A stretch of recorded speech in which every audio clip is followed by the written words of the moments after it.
bad on camera. I can't. That is Water Talk Fish Gang. It is Chris back. I am with a buddy of mine, Dylan, and this is going to be a funny video for me to listen to because you've never really told me the stories. But I wanted to put a video out because I'm telling you guys kind of what to look for on buying a rod, bait to use, how to check their reels and stuff. And I wanted to talk about something that a lot of people, when they first start, they're like, I see people using braided line and mono. Which one should you use? Which one would I like better? And the truth is, you won't know until you fish with mono and then you fish with braid. You got to fish with both. You will almost see everyone at a Paylake using braid now because it's just such a convenient thing to use. It keeps all the tension in the line. There's no slack. Mono seems to have a lot of stretch, so you see a lot of people turn around with their Paylake rods and swarf because there's a lot of stretch. If they set the hook like this, you can set the hook, no problem, but you will have a lot more stretch to give, and it may not get the best hook set. But I looked, and I was thinking of someone I know that has had the most experiences with mono and braid put together, someone who's not going to be biased, someone who's generally going to give an honest opinion. And me personally, I've used both. And so really quick, I went to Paradise Extreme one day, and it was a tournament, like $100-something buy-in tournament. And I was so dumb, it was like 2 years ago, I was like, I'm going to fish with mono. I broke off on 4 fish with mono. Oh, I was furious. And my cousin was like, you're so dumb. And he called me out on it the whole time. He still to this day, a couple days ago, he never lets me live it down. But now that I've went back to braid, I fixed my knots. I haven't had a problem. I haven't broke off one time this year, I don't think. Except for maybe one time at the very beginning. And it's because I tied a knot really fast. But I'm going to let you give your experiences on both mono and braid because you got some funny stories. All right, so let's hear your experience with the whole mono and braid thing. Mono's the way to go. Personally, I'm a take my rod, swerve it down the hill kind of guy. There is a little, there's a lot less tension, but also you don't snap your rods as much. Well, you can't swarp like an idiot with braid. You can't. Exactly. You got to be careful with it, but you can still swarp hard. But you got these flimsy rods, RX7s. Tell them how you spooled your fishing reel with a brand new $25 package of braid, casted it, bird nested it, took it off, went somewhere, in 10 minutes came back and put mono on his rod. Yep. There was this guy. I bought 80-pound Ghost and spooled it up first time. Threw it out there, rolled it back in because it didn't go very far. Because I'm not going to throw it very far if it's not wet. Because if braid's not wet, don't throw it, don't launch it. Whenever you first cast it, you got to make sure you get it wet to make sure it actually casts pretty good. I've never heard of that. Well, you got to think people when they first get to the lake, they zing it out there as far as they can to get everything wet and ready. That's what I'm saying, but I've never heard of that. That's just the way I've always done. People got personal preferences, but I'm just not a fan of braid. I've snapped Ghost, snapped it 3 different times. Where though? Like at the your big lake, hook, or no, like at your hook tie on, or at your swivel knot? past my leader.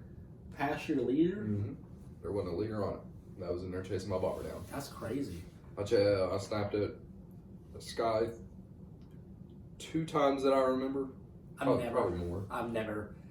Now, I've seen guys snap their rods. Like, I've been at tournaments. Oh, yeah, Josh Crafty. And these guys come up from here and they crack it and break the rod. It is possible. It's a gamble. And that's why a lot of older people, they're like, oh, we're using that braid. Like, people would tell you, like, we don't want to use it because we don't want to break our rod.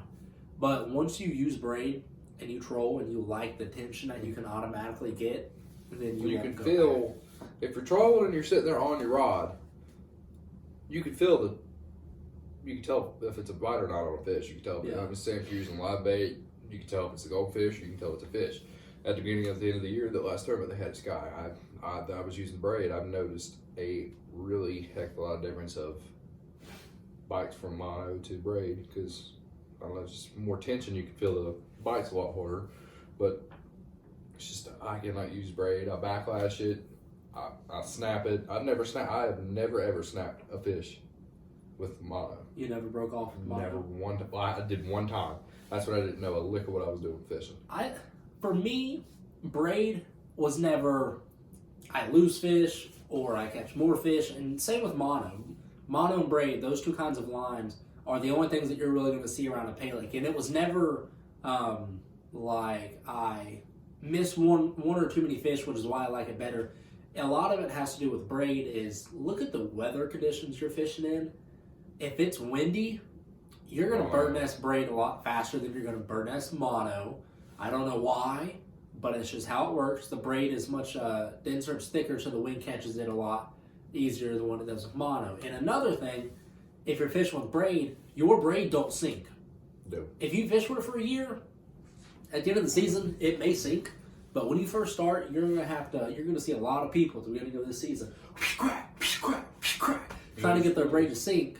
And it might sink, but the second that them waves start picking up and it's blowing wind out there, you're gonna see everybody's bobber's gonna be drifting. And that's why mono, it sinks. As soon as it hits the water, you can give it one little flick. But even if you forget to flick it, it will usually sink on its own. Oh, I'm telling you. And that's another thing that a lot of people would take into consideration. Like, I've watched a guy up at Shorty's spool his reel with a ghost and sit there, crack, crack, crack. Man, I hate this, man. I can't get it to sink. He went back in the bait house and put mono back on his reel. But if he would have fished with it for 2 more hours or even another fishing trip, his line would have sunk. Mm-hmm. But the thing is, when you troll and it's calm, there isn't a better feeling you can get than when you come off after your bobber sinking and you crack the shit out of your rod. That is probably the best feeling that you can get. And you don't get that with mono. Well, it sounds like you snapped your line. Oh, yeah. You can hear it across the lake. Yeah. I don't know, it's simple. Like, you guys choose. Like, we're not biased. Like, we've used both. I like braid better just because the experience and benefits that I've got from it. You may get a different benefit from braid. You may think it's got a hookup ratios the same as mono, but you like that you can sit it on top of the water and it don't sink. You like mono better than you do braid, to the fact that you can cast it a lot easier. There's just different aspects to look at. Different people are going to like it for different reasons, but that's the point of the video, to share our output. We want you to hear our opinion because I think it's funny that this guy has so much issues with braid. But I appreciate it, you guys. Get out there, pick the line that you want. Mono comes in way too many colors to choose from. I recommend anywhere between 25 and 20 pound test. That usually works the best. Just set your drag. And then braid, I don't recommend getting anything other than a normal Suffix 832. You can get white, you can get coastal, whatever you want to get. Brown, green. Ew, I would not get that. Don't get the green. It stains. It will stain your reel, stain your hands, stain your clothes. Or camo. I like camo very well. But that's it, guys. I appreciate you guys tuning in. If you have any questions, feel free to hit the Instagram down below or hit the comment section. I check those every time I get a notification. And speaking of notifications, make sure you guys hit that notification bell so you get notified when I post videos, because the fishing season's coming up and I'm very much excited to be fishing for bass, fishing on the river, fishing in the Paylake, whatever it is. Make sure you guys hit the subscribe button and notification button so you stay tuned in with me on this journey. I appreciate it. Walk on Fish out.